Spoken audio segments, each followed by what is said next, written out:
और चलिए इस खबर पर ज्यादा जानकारी लेंगे, हमारे सहयोगी विनोद शर्मा हमारे साथ जुड़ चुके हैं। विनोद, जिस तरीके से सनसनीखेज मामला सामने आया, ग्वालियर से रिश्तों को शर्मसार कर देने वाली ये घटना, हालांकि अब आरोपी पुलिस की गिरफ्त में आ चुका है। क्या कुछ और चौंकाने वाले खुलासे हुए हैं? क्या कुछ अब इस पूरे मामले की अपडेट? देखिए, इस पूरे घटनाक्रम को देखें तो एक बात तो साफ होती है कि ये दोनों ही लोग ऐसे हैं जिन्होंने अपने अपने बसे बसाए परिवार को छोड़ा और अब दोनों की जिंदगी कहीं ना कहीं, एक की जिंदगी खत्म हो गई और दूसरे की जिंदगी जेल की सलाखों में कटेगी।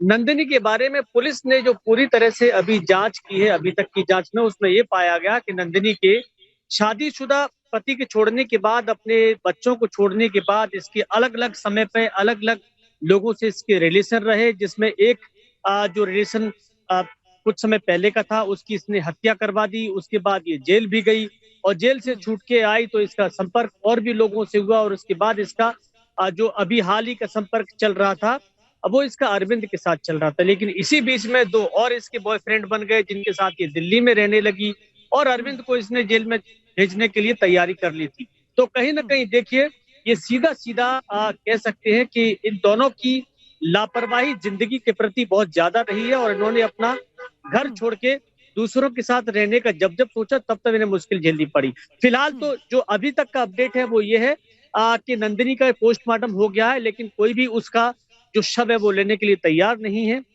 जो नंदिनी का परिवार है, ससुराल है, उन्होंने इनकार कर दिया है और जो दूसरा इसका पति था जिसकी हत्या करवा दी, उन्होंने भी मना कर दिया है। अब जो बॉयफ्रेंड है जिसको अरविंद बता रहा था हत्या करने के बाद, जिसमें एक का नाम कल्लू है, तो इन दोनों ने बॉडी उसकी लेने की बात पुलिस से कही है तो ये ले जाएंगे, लेकिन पुलिस इनको देना नहीं चाह रही है। तो पूरी तस्वीर देख ली ना आपने, इस घटना के बाद क्या दुर्गति होती है शरीर की।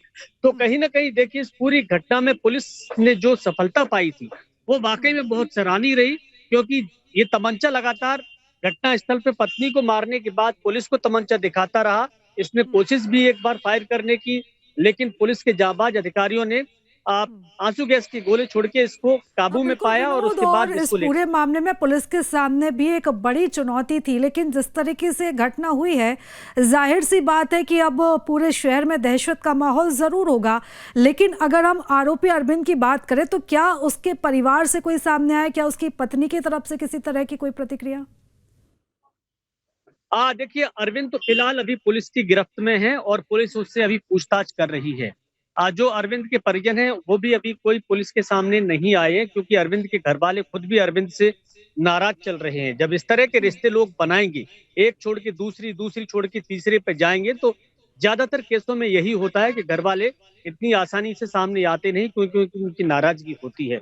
तो फिलहाल अरविंद को पुलिस हिरासत में है और उससे अभी पूछताछ की जा रही है कि आखिर और क्या क्या वजह रही जिसकी वजह से इस पूरे रिश्ते में कत्ल की नौबत आ गई। क्योंकि जो नंदिनी है, नंदिनी ने भी एक बार अरविंद पे आरोप लगाया था कि उसने गाड़ी से कुचलने की कोशिश की, उसको जान से मारने की कोशिश की और उसी शिकायत को अब वो अपनी बॉयफ्रेंड के साथ ग्वालियर के एसपी ऑफिस में पहुंची थी, साइबर सेल में।